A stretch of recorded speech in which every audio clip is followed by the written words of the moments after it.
Shalom, salam damai sejahtera Bapak Ibu, Saudara dan Saudariku seiman.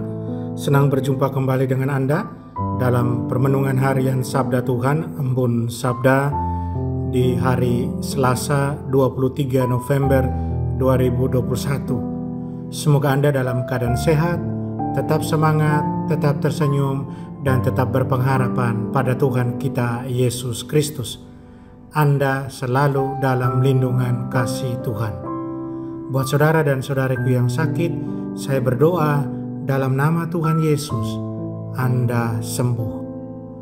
Saudara dan saudariku seiman, gereja hari ini mengajak kita merenungkan bacaan pertama dari Nubuat Daniel bab 2 ayat 31 sampai 45, sedangkan bacaan Injil dari Injil Lukas bab 21 ayat 5 sampai 11. Saya ajak Anda untuk merenungkan tema hati-hati supaya jangan tersesat. Bersiap diri penting. Saudara dan saudariku terkasih dalam Kristus, bagaimana tanggapan kita, respon kita masing-masing jika misalnya seseorang menubuatkan bahwa rumah, tanah, tempat ibadah, apa saja yang kita punyai akan dihancurkan. Segala yang kita miliki akan dihancurkan.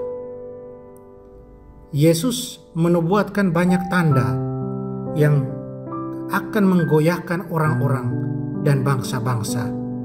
Tanda-tanda yang digunakan Tuhan dimaksudkan untuk mengarahkan kita pada kebenaran spiritual yang lebih tinggi dan realitas kerajaannya yang tidak binasa atau memudar, tetapi bertahan untuk selama-lamanya. Kita tahu Tuhan bekerja melalui banyak peristiwa dan tanda untuk menyucikan dan untuk membaharui kita dengan harapan dan untuk membantu kita menetapkan hati kita lebih teguh pada Dia dan pada Dia saja. Saudara dan saudariku terkasih dalam Kristus, yang membuat orang-orang Yahudi sangat ketakutan, Yesus menubuatkan kehancuran bait suci mereka yang besar di Yerusalem. Orang-orang Yahudi, mereka sangat bangga dengan bait suci mereka, sebuah keajaiban dunia buat mereka. Sehingga meramalkan kehancuran bait suci ini merupakan satu peringatan yang mengerikan. Mereka meminta kepada Yesus oleh karena itu sebuah tanda yang akan menunjukkan kapan peristiwa bencana itu akan terjadi. Yesus menasihati mereka untuk tidak mencari tanda-tanda yang akan menunjukkan waktu yang tepat dari kehancuran yang akan datang, melainkan untuk berdoa memohon campur tangan kasih karunia dan belas kasihan Allah. Yesus berkata akan ada banyak tanda-tanda konflik dan bencana seperti perang, kelaparan, penyakit, gelombang pasang dan gempa bumi yang akan mendahului perjuangan di akhir zaman ketika raja yang diurapi akan kembali untuk mengantar pemerintahan penuh Tuhan atas bumi. Pada hari itu ketika Tuhan datang kembali akan ada penghakiman terakhir atas yang hidup dan yang mati, karena rahasia setiap hati akan terungkap. Saudara dan saudariku, nubuat Yesus tentang kehancuran bait suci di Yerusalem adalah pedang bermata dua. Karena itu, tidak hanya menunjukkan pada penghakiman Allah, tetapi juga tindakan penyelamatan dan belas kasihannya. Yesus menubuatkan kehancuran Yerusalem dan konsekuensi yang mengerikan bagi semua orang yang menolak Dia dan pesan keselamatannya. Sementara penghancuran bait suci Yerusalem telah ditentukan, dihancurkan oleh orang-orang Romawi pada tahun 70 Masehi. Tetap ada bagi para penghuninya sebuah pintu terbuka yang sempit menuju pembebasan. Kita ingat dalam Yohanes bab 10 ayat 9, Yesus berkata, "Akulah pintu, barang siapa masuk melalui aku, ia akan diselamatkan." Yesus dengan rela mengarahkan wajahnya ke Yerusalem, mengetahui bahwa ia akan menghadapi pengkhianatan, penolakan, dan kematian di kayu salib.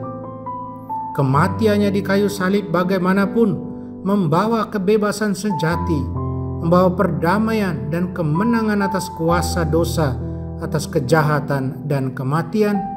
Dan itu tidak hanya untuk penduduk Yerusalem, tapi untuk semua, baik Yahudi maupun bukan Yahudi, semua yang mau menerima Yesus sebagai Tuhan dan Juru Selamat.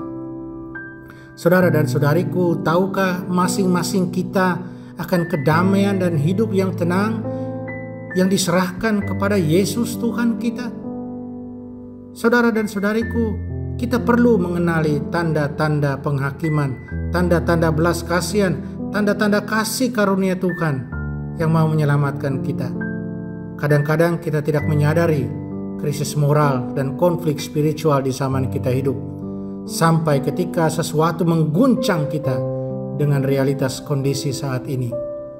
Tuhan mengingatkan kita bahwa penghakiman dan hasil di masa depan menentukan setiap individu, menanti setiap individu. Pahala untuk melakukan apa yang benar dan menyenangkan Tuhan, dan hukum untuk pemberontakan yang penuh dosa, penolakan terhadap Tuhan, tidak selalu dialami dalam kehidupan sekarang ini. Tetapi itu pasti akan datang pada hari penghakiman terakhir. Tuhan Yesus memberitahu kita bahwa akan ada pencobaan, penderitaan, penganiayaan di zaman sekarang ini sampai Ia datang kembali di akhir dunia. Allah bermaksud agar antisipasi kita terhadap penghakiman terakhirnya menjadi kuat terhadap ketidaksetiaan dan perbuatan salah. Tuhan memberikan rahmat dan belas kasihan kepada semua yang mau mengindahkan panggilan dan peringatannya. Jangan lewatkan itu, bahkan untuk satu hari pun. Jangan lewatkan undangan rahmat dan belas kasihan Tuhan untuk mencari terlebih dahulu kerajaan kebenaran dan kedamaiannya. Hari ini mungkin satu-satunya kesempatan kita sebelum hari itu datang. Who knows that time? Siapa yang tahu waktu itu akan datang? Just be ready and get prepared. Bersiaplah selalu. Siapkan diri kita. Amin. Mari kita berdoa mohon kekuatan dari Tuhan. Tuhan Yesus, kasih karunia dan belas kasihan-Mu berlimpah, terutama di tengah-tengah pencobaan dan kesulitan hidup. Tolonglah kami untuk mencari kerajaan-Mu terlebih dahulu dan menolak apapun yang menghalangi kami untuk mengejar jalan damai, kebenaran, dan kekudusan-Mu. Penuhi kami dengan sukacita dan harapan akan kerajaan-Mu yang abadi. Amin. Mari kita mohon berkat Tuhan, Tuhan sertamu dan sertamu juga.